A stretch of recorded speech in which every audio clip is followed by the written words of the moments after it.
माँ का कर्ज। पत्नी बार बार माँ पर इल्जाम लगाई जा रही थी और पति बार बार उसको अपनी हद में रहने को कह रहा था, लेकिन पत्नी चुप होने का नाम ही नहीं ले रही थी। वह जोर जोर से चीख चीख कर कह रही थी कि उसने अंगूठी टेबल पर ही रखी थी और तुम्हारे और मेरे अलावा इस कमरे में कोई नहीं आता है। अंगूठी हो ना हो माँ जी ने ही उठाई होगी।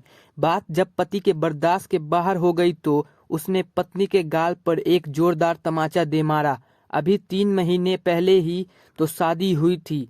पत्नी से तमाचा सहन नहीं हुआ, वह घर छोड़कर जाने लगी और जाते जाते पति से एक सवाल पूछा कि तुमको अपनी माँ पर इतना विश्वास क्यों है।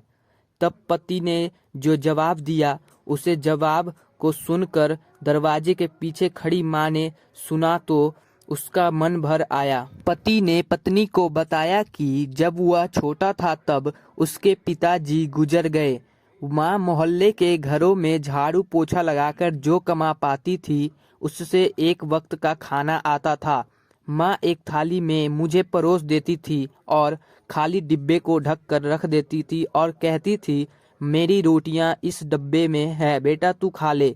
मैं भी हमेशा आधी रोटी खाकर कह देता था कि मेरा पेट भर गया, मुझे और नहीं खाना है। माँ ने मुझे मेरी जूठी आधी रोटी खाकर मुझे पाला पोसा और बड़ा किया है। आज मैं 2 रोटी कमाने लायक हो, लेकिन यह कैसे भूल सकता हूँ कि माँ ने उम्र के उस पड़ाव पर अपनी इच्छाओं को मारा है।